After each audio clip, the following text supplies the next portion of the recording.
झूठ कसरत से बोलने वाले दूसरों की झूठ पकड़ने में माहिर होते हैं। अगर कोई शख्स अजीब तरीके से ज्यादा खाए तो वो टेंशन में है। अच्छे और खूबसूरत कपड़े पहनने से आपकी खुद इत्मीनादी बढ़ जाती है।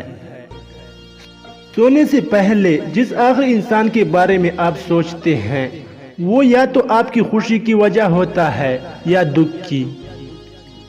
लोग जब जिस्मानी तौर पर थक जाते हैं तो अक्सर सच बोलते हैं। औरतें इन मर्दों को ज्यादा देर तक याद रखती है जो उनको इग्नोर करें बजाय उनके जो उसे तवज्जो दें। अपने महबूब का हाथ थामने से हमारी डिप्रेशन 100% खत्म होती है।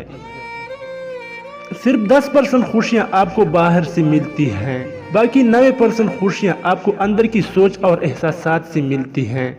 लिहाजा खुश रहने के लिए दुनिया को बदलने की बजाय अपनी सोच को बदलें। अगर आप बात बात पर रोते हैं तो आप नरम दिल और मासूम हैं। शर्मीले लोगों में सलाहियत दूसरे लोगों से ज्यादा होती है, लिहाजा ऐसे लोग मसले को अच्छी तरह समझ लेते हैं।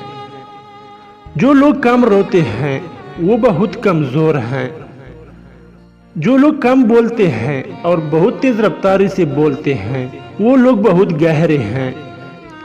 जो लोग बहुत ज्यादा हंसते हैं तो वो उदास हैं। अगर फजूल बातों पर हंसते हैं तो अंदर से खाली हैं।